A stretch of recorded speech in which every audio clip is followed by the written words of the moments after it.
Bonjour et bienvenue à la capsule numéro 7, métriques clés, de la série Le Canevas Agile en profondeur, présentée par le Cercle Lean Startup de Montréal. Un grand merci à Ulex, sans qui cette série n'aurait pu être possible. Où se trouve la case des métriques clés dans notre Canevas? Près du centre, à gauche, sous la proposition de valeur unique, à la case numéro 7. Qu'est-ce qu'une métrique clé?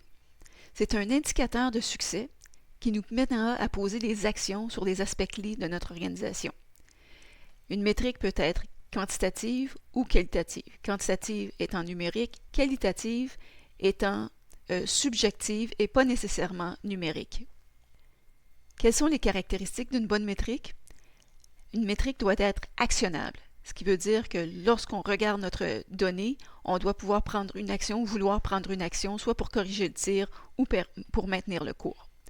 Elle doit également être auditable, ce qui veut dire qu'on doit pouvoir reproduire notre expérience ou notre environnement de cueillette de notre métrique. Elle doit également être accessible, ce qui veut dire que nous devons avoir accès nous-mêmes à nos métriques, mais également être capable de les communiquer à des tierces parties. Pourquoi est-il important d'identifier nos métriques clés? D'abord, pour savoir où focusser nos efforts et les mettre là où ça compte. Pour prendre les actions nécessaires pour corriger le tir en temps opportun, si jamais nos métriques dévient de ce que nous voulions. Pour accroître l'efficacité de nos décisions de gestion, et également pour nous aider à les justifier. Il est beaucoup plus facile lorsqu'on doit prendre une action qui impacte nos parties prenantes, que ce soit nos investisseurs, nos fournisseurs ou nos clients, de pouvoir leur montrer des données qui ont motivé notre décision, ce qui rend la décision plus facile à comprendre pour eux. C'est également pour informer nos parties prenantes de notre situation ou de notre progrès. On parle ici souvent des investisseurs ou même parfois de nos clients qui ont investi en nous offrant du matériel et en attendant pour les paiements. Mais c'est surtout pas pour être utilisé comme substitut pour une bonne gestion. Les métriques sont là pour suppléer un gestionnaire.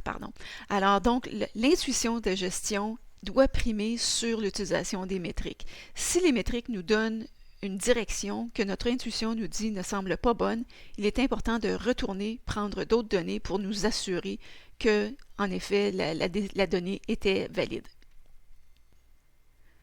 Comment doit-on identifier nos métriques clés? D'abord, il faut comprendre que veut dire succès en ce moment pour notre entreprise. Est-ce que nous sommes au niveau de la validation des hypothèses? Sommes-nous en train de développer des fonctionnalités pour notre application? Est-ce qu'on parle de la croissance de nos clients ou la croissance de nos revenus par client? Donc, c'est en fonction de ce que veut dire notre succès et cela veut dire souvent quels sont les objectifs que nous devons atteindre. Une excellente ressource sur les métriques est le livre Lean Analytics de Ben Yaskovich et Alistair Kroll. Ce livre vous offrira des informations sur l'architecture à mettre en place pour les métriques à instaurer dans votre entreprise. Comment doit-on identifier nos vecteurs de croissance? Parce qu'un des objectifs des buts de toute organisation est de croître. Donc, pour être capable de comprendre quelles métriques on va utiliser, on va voir quels sont les revenus, comment les revenus vont entrer dans notre entreprise. S'agit-il de revenus ponctuels, répétitifs ou non? S'agit-il d'un abonnement ou par viralité? Donc, il faut regarder afin de comprendre quelles métriques on doit suivre. Également, on veut essayer de trouver nos métriques qui vont prédire nos revenus. Une des bonnes façons de faire ça est de regarder les métriques tout le long de notre entonnoir de vente. Si vous ne connaissez pas le principe d'entonnoir de vente, je vous invite à aller le voir.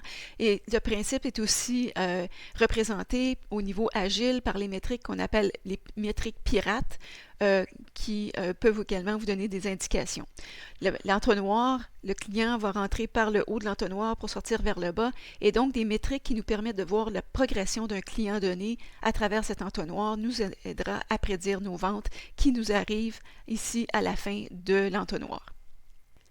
Un exemple, dans une situation avec des consommateurs, si nous sommes en phase de validation, on peut regarder dans les hypothèses à valider, si on a validé l'adéquation entre le problème et le marché, ou le problème et la solution. On peut regarder également le nombre de visiteurs uniques sur notre page d'atterrissage, le nombre de courriels récoltés sur une page donnée pour laquelle on avait comme demande de remplir le courriel. De même que si on est rendu plus loin dans notre développement, le nombre de distributeurs qui ont accepté de discuter avec nous. Si on regarde au niveau interentreprise maintenant, des exemples de validation, encore une fois, on va regarder nos validations de problématiques marché, problématiques solutions, mais on peut regarder le nombre d'intentions, de lettres d'intention signées, le nombre d'ententes de co-développement avec des clients signés, et ainsi de suite. Maintenant, un mot de notre commanditaire Ulex. Bonjour, ici Frédéric Letendre, avocat, agent de marque de commerce et cofondateur de Ulex Avocats et Stratèges.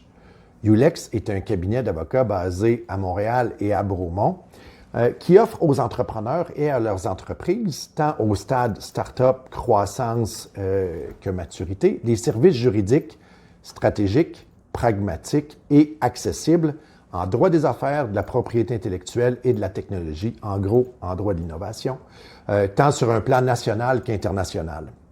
Si vous aimeriez être tenu informé des prochaines activités du Cercle Lean Startup de Montréal, vous pouvez vous joindre à notre communauté via notre page Meetup. Vous pouvez également obtenir de plus amples informations via nos différents comptes de médias sociaux.